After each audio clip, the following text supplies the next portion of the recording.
नमस्कार, आप देख रहे हैं कंज्यूमर अड्डा और आपके साथ मैं हूं विपिन भट्ट। अमेरिका में H1B वीजा को लेकर एक बार फिर बड़ा बवाल मच गया है और इस बार मामला सिर्फ वीजा मिलने या ना मिलने का नहीं है, बल्कि उसकी कीमत और अमेरिकी नौकरी बाजार पर उसके असर का भी है। ट्रंप प्रशासन H1B वीजा के लिए $1 लाख से ज्यादा की भारी भरकम फीस लगाने की दिशा में आगे बढ़ रहा है और अगर ये प्रस्ताव लागू होता है तो अमेरिका में किसी विदेशी स्किल्ड प्रोफेशनल्स को H1B पर बुलाना कंपनियों के लिए बेहद महंगा हो सकता है और इसका सबसे बड़ा असर पड़ सकता है भारतीय आईटी प्रोफेशनल्स और भारत की आईटी कंपनियों पर, क्योंकि H1B वीजा के सबसे बड़े लाभार्थी जो हैं वो भारतीय पेशेवर लंबे समय से रहे हैं। सवाल ये है कि आखिर H1B को लेकर इतना सख्त क्यों हो रहा है ट्रंप प्रशासन? क्या ट्रंप एडमिनिस्ट्रेशन का मकसद अमेरिकी नौकरियों को विदेशी वर्कर से बचाना है या कंपनियां अब भारतीय कर्मचारियों को अमेरिका बुलाने के बजाय भारत में ही काम करवाना पसंद करेंगी? और अगर H1B की कीमत इतनी बढ़ जाती है तो क्या अमेरिका में काम करने का सपना देखने वाले हजारों भारतीय युवाओं के लिए अब रास्ता बेहद मुश्किल होने वाला है? लेकिन कहानी का एक और पहलू भी है। अमेरिकी कंपनियां लगातार स्किल्ड टेक्नोलॉजी प्रोफेशनल्स की ज़रूरत की बात करती रही हैं, तो क्या इतनी भारी फीस अमेरिकी कंपनियों के लिए भी मुश्किल पैदा करेंगी? और सबसे बड़ा सवाल, क्या H1B पर अमेरिका का ये नया रुख भारत अमेरिका के टेक्नोलॉजी और टैलेंट रिलेशनशिप को बड़े स्तर पर प्रभावित करेगा? आज इसी पूरे मामले को समझेंगे। H1B वीजा पर अमेरिका के नए फैसले का भारतीयों पर कितना बड़ा असर, किसे फायदा होगा, किसे नुकसान, और क्या सचमुच अमेरिका में भारतीयों के लिए नौकरियों का रास्ता अब मुश्किल होने जा रहा है? तो कार्यक्रम में हमारे साथ शामिल हो रहे हैं दो खास मेहमान, अमेरिका वीज़ा और इमिग्रेशन सलाहकार और डेविस एंड एसोसिएट्स की कंट्री हेड सुकन्या रमन, और साथ में हैं ग्लोबल हंट के मैनेजिंग डायरेक्टर सुनील गोयल। आप दोनों का ही बहुत बहुत स्वागत है।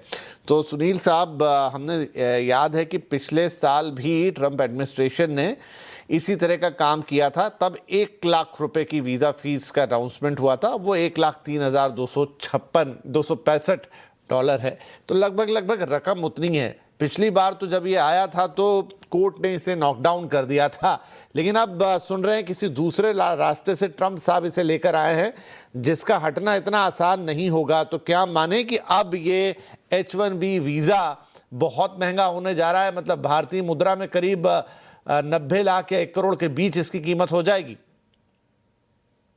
हाँ, मुझे लग रहा है फीस के बाद महंगा तो हो जाएगा, बट उसमें पहले भी एक क्लॉज था कि जो लोग अमेरिका में अभी ऑलरेडी किसी और वीजा स्टेटस पे हैं, यानी F1 J1 जितने भी हैं, दूसरे इमिग्रेशन स्टेटस पे हैं, अगर वो माइग्रेट करते हैं H1B पे तो शायद उनको ये फीस नहीं देना पड़ेगा। अभी नए वाले रूल को शायद अभी डिटेलिंग आनी बची हुई है उसकी। बट अगर आप देखें तो इसमें दो तरीके हैं, दो पैमाना है इसका।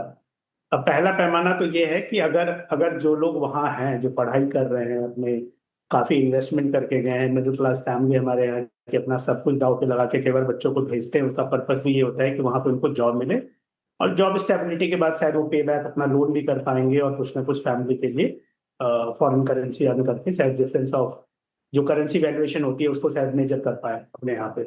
तो इसके दो एस्पेक्ट है। एक तो वो लोग हैं जो वहां पे ऑलरेडी हैं, पढ़ाई कर रहे हैं, मास्टर्स कर रहे हैं, अंडर ग्रेजुएट कर रहे हैं, पीएचडी कर रहे हैं, उनकी जॉब में क्या ये इम्पैक्ट करेगा? अगर उनकी जॉब में इम्पैक्ट करेगा तो ये बहुत बड़ा सेटबैक होगा, क्योंकि आपने एक इन्वेस्टमेंट की है अपनी स्टडी के ऊपर और उस इन्वेस्टमेंट का आपको आरओआई तभी मिलेगा जब आप लोकल जॉब में आएंगे। और लोकल जॉब के प्रोसेस यही होते हैं कि आप पहले स्टडी करते हैं, फिर सीपीटी में जाते हैं, फिर ओपीटी में आते हैं, फिर H1B में जाते हैं और फिर उसके बाद फर्दर प्रोसेस होता है। और दूसरे लोग वो हैं जो इंडिया में हैं, जो कंपनी की लार्ज बड़ी जो अलग अलग तरह की कंपनी में काम कर रहे हैं और यहाँ से उनका H1B लगता है और वो वहां जाते हैं। बट दूसरे वाले में एस्पेक्ट ये है कि अगर लोग वहां नहीं जाएंगे, अगर अमेरिका नहीं जाएंगे, तो उतने लोग तो वहां है नहीं काम करने के लिए, तो वो काम आज के डेट में in form of GCC India ही आएगा। तो मुझे लगता है कि इसमें नाखुश और खुश दोनों होने की वजह है इसके अंदर में। अगर आप देखें तो एक तो ये है कि अगर लोग कम जाएंगे तो शायद इन कंपनीज को, जो कंपनीज को लोग चाहिए होते हैं, वो सारा काम आउटसोर्स इंडिया करेंगे, तो हमारे यहाँ लोकल जॉब क्रिएशन कंटिन्यूटी में रहेगा और काफी जॉब्स बढ़ेंगी। और दूसरा एस्पेक्ट ये है कि जिन लोगों ने अपनी स्टडीज पे वहां पे जाके कोई भी कोर्स करने में, एकेडमिक्स में इन्वेस्टमेंट कर दिया है अपना, अगर उनको H1B अगर महंगा होता है और कंपनी उसकी वजह से नहीं करती है, तो उनके लिए एक सेटबैक होगा फॉर टाइमिंग के लिए, कि शायद उनको जब यहाँ आएंगे तो यहाँ शायद आरओआई निकालने में उनको टाइम लगेगा। बट ओवरऑल सिनेरियो से अगर हम देखें यहाँ पे, तो अगर किसी कंट्री को लोग चाहिएंगे और किसी कंपनी को अगर लोग चाहिएंगे तो $100,000 है तो वो भी कंपनी पे करेगी, वो अपना कैलकुलेशन करेंगे, अल्टीमेट अपने कस्टमर से चार्ज करेंगे, तो चीजें वहां महंगी होंगी। क्या इसका डायरेक्ट इम्पैक्ट इमीडिएट हमें देखने में लग रहा है कि हम पे पड़ रहा है, बट मुझे लग रहा है कि डायरेक्ट और इनडायरेक्ट अगर हमारे पास स्किल्स है, रिसोर्स है, अवेलेबिलिटी है, या तो बिजनेस हमारी कंट्री में आएगा थ्रू जीसीसी हम और IT services and consulting company के थ्रू, जहां यहां से काम होगा, या लोग जाएंगे तो वो कंपनी जो कॉस्ट को लेगी और उस कॉस्ट को फर्दर अपने कस्टमर पे ट्रांसफर करेगी। तो मुझे लग रहा है कि इनिशियली कुछ महीने शायद इसमें थोड़ा अनरेस्ट रहेगा, बट उसके बाद ये बिजनेस एज यूजुअल होके सेटल डाउन हो जाएगा। क्योंकि अगर कंपनी को लोग चाहिए तो अगर 100,000 हो या 150,000 हो, हाँ, जो कंपनी सिर्फ कॉस्ट के पैरामीटर्स को देखती थी कि इंडिया से रिसोर्स ले आओ और वो आपको $50,000 सस्ता मिल रहा है तो आप उससे काम करवा लो रादर देन थोड़ा महंगा रिसोर्स की वजह से, तो वो वाले जो कॉस्ट आर्बिट्रेशन था वो रिड्यूस होगा। बाकी मुझे लग रहा है सब नॉर्मलाइज हो जाए। तो सुकन्या, मुझे ये बताइए कि एक बात सिर्फ इतनी नहीं है कि काम करना है किसी आईटी कंपनी में, एक अमेरिकन ड्रीम जिसे कहते थे वो भी एक फॉलो करता था कि आईटी सेक्टर में नौकरी लगी, अब अमेरिका जाएंगे, अब यूएस वीज़ा मिलेगा और फिर वहाँ काम करेंगे, डॉलर्स में कमाई होगी। मतलब वो एक पूरी चेन है या चेन रिएक्शन कह लीजिए, जिसमें पूरा एक सिस्टम बन जाता है, पूरा इकोसिस्टम। क्या वो अमेरिकन ड्रीम यहाँ से थोड़ा मुश्किल होने जा रहा है? Thank you so much for having me here, पहली बात। और यस, ये अभी आफ्टर द करंट एडमिनिस्ट्रेशन हम ये देख रहे हैं बहुत सारी न्यू डेवलपमेंट्स हो रहे हैं इस लॉ को लेकर के। बट अभी क्या वो इम्प्लीमेंट होगा कि नहीं, that only time will say. अभी के लिए ये सिर्फ एक प्रपोजल है, क्योंकि कोडिफाइड लॉ होने के लिए it has to pass through Congress, बहुत सारी चीजें हैं इसमें। और ये अभी 30 डेज के लिए उन्होंने ये विंडो ओपन रखा है, मीनिंग ओपन फॉर कमेंट्स। और वो कमेंट्स के ऊपर वो डिसाइड करेंगे आगे कैसे इसका प्रपोजल होगा। बट लेवल यही है कि अभी ये प्रपोज्ड है। रीजन ये है कि अगर कोई टैलेंट यूएस में है तो उसको उनको हायर करना चाहिए पहले, that is the by America thing. And अगर वो नहीं होता है तो फिर उसका लेजिटिमेसी ऑटोमेटिकली रिव्यू में हो जाता है कि 100,000 लेकर एक रिसोर्स को लेना है, सो ऑटोमेटिकली उसमें फिल्ट्रेशन काफी हो जाती है और उस टैलेंट का भी काफी कीमत हो जाता है देन। देखिए, ये बात हम सब समझते हैं कि ये इतना आसान नहीं है। लास्ट टाइम भी ट्रंप ने करने की कोशिश की सुकन्या और कोर्ट ने उसे स्ट्राइक डाउन कर दिया। इस बार कह रहे हैं वो थोड़ी डिटेलिंग करनी पड़ेगी कि वो दूसरे रूट से अपने पावर्स का इस्तेमाल करते हुए लेकर आ रहे हैं। तो पहला प्रश्न तो ये उठेगा कि ये दूसरा रूट भी कितना सक्सेसफुल है या कितना टाइम टेकिंग है, नंबर वन। एंड सेकेंडली, अगर ट्रंप एडमिनिस्ट्रेशन को पता है कि इतना आसान नहीं है, तो क्या वो सिर्फ एक पैनिक पैदा करने के लिए, सिर्फ थोड़ा डिस्ट्रप्शन लाने के लिए या अपने वोटर्स को लुभाने के लिए सब कुछ कर रहे हैं? प्राइमरीली थोड़ा पैनिक सिचुएशन तो है, बट ये एनीवेज एप्लीकेबल होगा जो फिस्कल ईयर है 2028 के लिए, जिसका तैयारी होगा मार्च 27 में। और ये भी बोला गया है कि at the time of application, जो यूजुअली मार्च में जाता है, जिसका रिजल्ट अप्रैल में आता है, उसमें कोई फी एप्लीकेबल नहीं होगा। वो उस टाइम होगा जिस टाइम उनका पेटिशन सबमिट होगा, रजिस्ट्रेशन टाइम के टाइम पर नहीं, बट जब इनका पेटिशन सबमिट होगा उस टाइम पर। तो अभी तब तक के लिए इफ यू से इतना टाइम है तो यस एंड नो बोथ, अगर वो चाहे तो जल्दी भी कर सकते हैं। अगर ये सिर्फ जैसे पैनिक सिचुएशन अगर हम मानते हैं तो ये ऐसे चलेगा थोड़े टाइम के लिए, एंड देन वो डिसाइड करेंगे कि शायद नहीं लेंगे वो फी। अच्छा, तो अभी भी ये 50-50 है। वेल, अगर हम मान ले scenarios less than that I would say, because this is just a proposal. ऐसे काफी सारी प्रपोजल्स हमने देखे हैं, अभी ये इम्प्लीमेंट होगा कि नहीं and it will that be pass as a law, वो हमें बाद में पता चलेगा। ठीक है सुनील साहब, लेकिन अगर मान लें फर्ज करें कि ये हो जाता है, तो आपने अभी भी कहा कि ये दो कंपनियों के बीच की बात है, या तो वो अपने क्लाइंट से वसूलेंगे या फिर खुद देंगे, राइट? लेकिन क्या जो एम्प्लॉय होगा इस बीच में, उसकी सैलरी पर, उसके रिम्यूनरेशन पर इसका इम्पैक्ट आएगा? मतलब वो उस कंपनी के लिए बहुत महंगा पड़ रहा होगा, ₹1,00,000 की फीस उनको देनी होगी, 5 टाइम्स ज़्यादा जो मौजूदा फीस है $1,00,000 की, वो उसके मुकाबले। तो क्या ये भी हो सकता है कि जो रिसीविंग एंड पे मतलब जो बच्चा यहाँ से जा रहा है उसकी सैलरी पे उसका इम्पैक्ट आए? देखिए, ये डिमांड सप्लाई है। मुझे लगता नहीं कि H1B रिसोर्स से जितना कंपनी कमाती है उसका वो पोर्शन, सब्सटेंशियल पोर्शन उस बच्चे को देती भी है या उस एम्प्लॉय को देती है, क्योंकि कंपनीज काफी कमाती है एक H1B के डिप्लॉयमेंट से अपने क्लाइंट साइड पे। तो उनका मार्जिन रिड्यूस होगा आज के डेट में अगर आप देखेंगे तो। बट अगर वहीं पे अगर कोई स्किल सेट्स नहीं है या डिमांड है, ये सारी चीजें अमेरिका में आई ही इसीलिए थी क्योंकि वहां पे जो जो स्किल सेट्स थे वो नहीं थे। तो अगर बाहर से लोगों को आने हैं तो उन्होंने एक अपना वीजा का रूल बनाया था, उस वीजा के तहत लोग जा रहे थे। उसके पीछे हमारी कंट्री के लोग ज्यादा मेहनत करते हैं, स्किल्स सीखते हैं और उसके पीछे काम करते हैं। तो मुझे लगता है कि ये डिमांड सप्लाई के पर्सपेक्टिव से इसलिए है कि अगर कोई स्पेसिफिक स्किल्स आपको चाहिए और वो अगर उनकी कंट्री में नहीं है तो वो डेफिनेटली उसको हायर करेंगे, चाहे वो 100,000 फी हो या 125,000 हो, उससे बहुत ज्यादा फर्क पड़ेगा नहीं। बट हाँ, उसमें जो कुछ कंपनी जो ऐसी थी जो कॉस्ट आर्बिट्री पे प्ले करती थी, जैसे मैंने बताया कि एक H1B के बच्चे को 80,000 दे रही है या 100,000 दे रही है और उसका आगे बिलिंग 200,000 का है, तो वो जो कॉस्ट आर्बिट्री का जो मार्जिन प्ले करते थे वो शायद रिड्यूस होगा। और शायद पर्पस भी यही है, मुझे लग रहा है गवर्नमेंट का वहां पे, कि कॉस्ट आर्बिट्री का पर्पस रिड्यूस हो। बट अगर स्किल गैप को फिल करने के लिए तो कितनी भी फीस लगा देंगे या तो कंपनी बिजनेस तो बंद करेगी नहीं। तो वो तो अपना काम करती रहेंगी। जो एंड कस्टमर है उसको रिसोर्स चाहिए, उसको अपनी टेक्नोलॉजी बिल्ड करनी है, उसको अपने टूल्स बिल्ड करने हैं, उसको अपनी कस्टमर सर्विस देनी है। तो उसके लिए टेक्नोलॉजी की डिमांड होगी। उसके दो ही तरीके होते हैं, या तो आप रिसोर्स यहाँ वहां लेके जाएं या रिसोर्स को आप आउटसोर्स करें। तो अगर आउटसोर्स करते हैं तो भी बिजनेस यहाँ पे आता है, और अगर वहां पे लेके जाते हैं तो शायद वो कॉस्ट बढ़ेगा। दो कंपनियों के बीच की बात होगी। बट इंडिविजुअल के ऊपर क्या बहुत ज्यादा इम्पैक्ट पड़ेगा? मुझे लगता है कि बहुत कम इम्पैक्ट पड़ेगा। बट इम्पैक्ट वहां पड़ेगा जहां पे कि स्किल्ड, सेमी स्किल्ड या लो स्किल्ड हर तरह के लोग एक H1B के नाम पे चले जाते थे। वहां पे शायद कर्टेल होगा, शायद हाई स्किल डिमांड होगी वहां पे। तो शायद बहुत अच्छे बच्चे होंगे तो उनकी सैलरी भी ज्यादा होती है, तो उनको कंपनीज को देने में कोई कंसर्न भी नहीं होता है। तो वो सारी चीजें शायद मैनेज हो पाएंगी कंपनी के बीच में आपस में। और स्किल्स जब कंपनी सर्च करती है तो वर्ल्ड वाइड सर्च करती है, जरूरी नहीं इंडिया ही सर्च करेगी। और किसी भी दूसरे देश से अगर लोग आएंगे तो उसका प्रोसेस H1B का ही होगा और उसके थ्रू ही जाना पड़ेगा।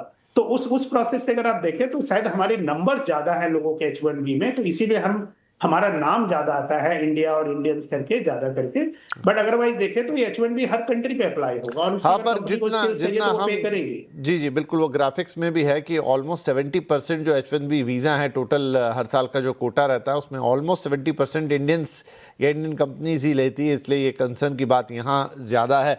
सुकन्या, एक ये भी पॉइंट ऑफ व्यू है कि अमेरिका में अगर इतना स्किल लेबर होता या फिर उस कीमत पे मिल जाता जिसकी वजह से ये H1B की ज़रूरत पड़ती है और कंपनियां लेती, तो फिर शायद वो वही लेना प्रेफर करते। तो रिक्वायरमेंट तो है, डिमांड तो है।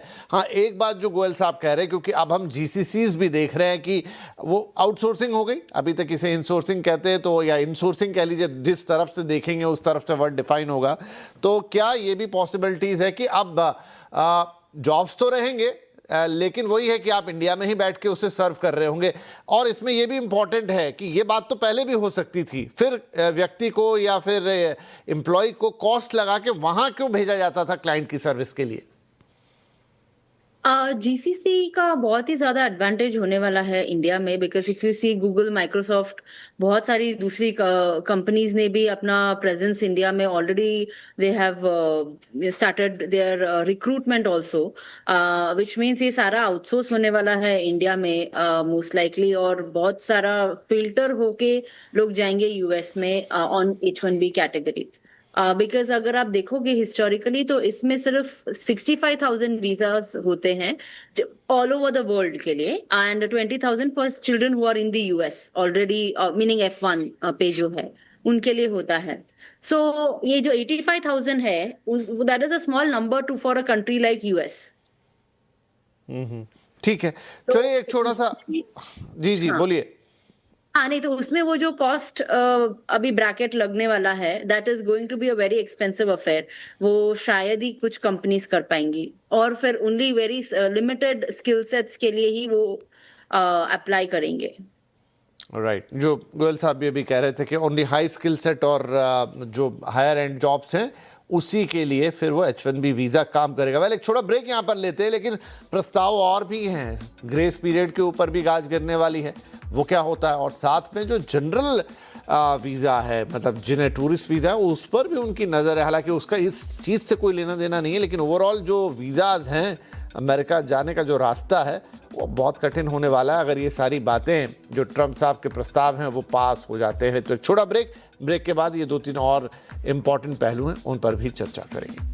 H1B वीज़ा फीस बढ़ी तो चिंता बढ़ी। वैसे फीस बढ़ाने का भी प्रस्ताव है, ये प्रस्ताव क्या पास होगा? हो गया तो ज़रूर मुश्किलें बढ़ेंगी। 1 लाख अमेरिकी डॉलर से ज़्यादा, यानी मौजूदा फीस स्ट्रक्चर का करीब 4 से 5 गुना होने वाला है। ब्रेक से पहले उस पर काफ़ी विस्तार से चर्चा, लेकिन अब कुछ और प्रस्तावों की बात। तो गोयल साहब, एक और प्रस्ताव है, वो है कि नौकरी जाने के बाद जो 60 दिन का ग्रेस पीरियड मिलता था H1B वीज़ा कैंडिडेट को, वो भी हटाने का प्रस्ताव है। मान लीजिए किसी की नौकरी चली ही जाए तो अब उसके पास कोई समय नहीं होगा प्रैक्टिकली कि कोई वो नई नौकरी, कोई नया स्पॉन्सर ढूंढे।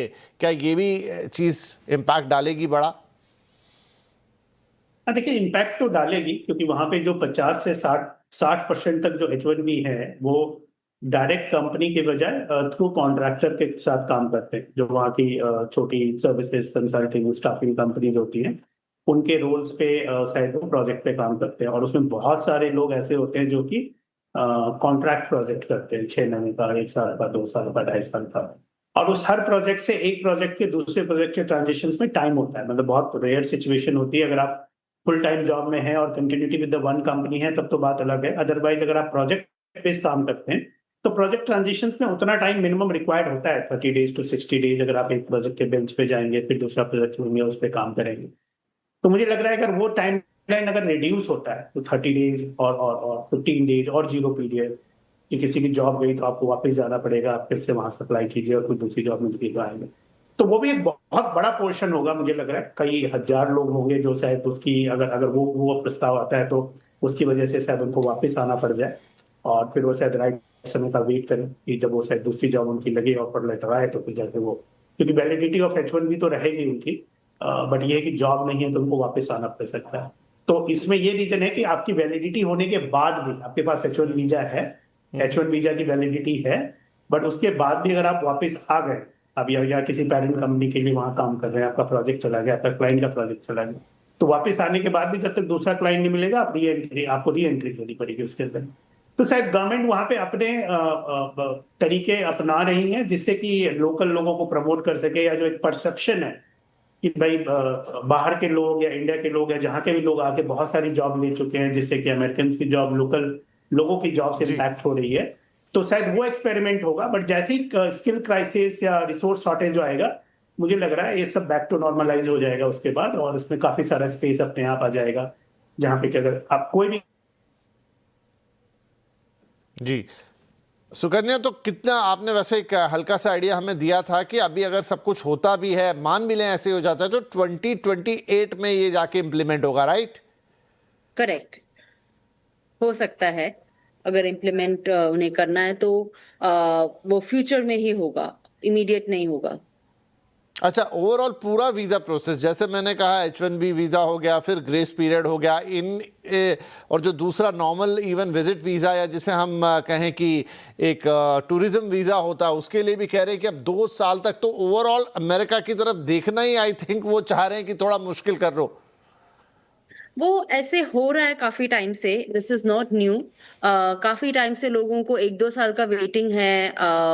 जैसे बी वीजा इंटरव्यू, जो विजिटर वीजा होता है, उसके इंटरव्यू के लिए उनको 1-1 साल का वेटिंग। और पहले लोग दूसरे कंट्री से भी करते थे visas interview process, Thailand, Malaysia, दूसरे सारे, दुबई, ये सारी कंट्री से करते थे, बट उन्होंने उसमें भी बहुत सारे रेस्ट्रिक्शंस डाल दिए हैं। तो या तो आप रेजिडेंट होने चाहिए, जैसे अगर कोई इंडियन नेशनल है तो आप you should be resident of India, या फिर अगर आपको दुबई से करना है तो आप रेजिडेंट ऑफ दुबई होने चाहिए, तो ही आप वो कंट्री से कर सकते हैं। तो ऐसे अगर वो काफी रेस्ट्रिक्शंस डालेंगे और visa availability, I mean dates नहीं रहेगा, F1 के लिए भी फॉर दैट मैटर, अभी बहुत सारे स्टूडेंट्स हैं जिनको स्कॉलरशिप मिल चुका है, लेकिन यहाँ पे डेट्स नहीं मिले थे उनको।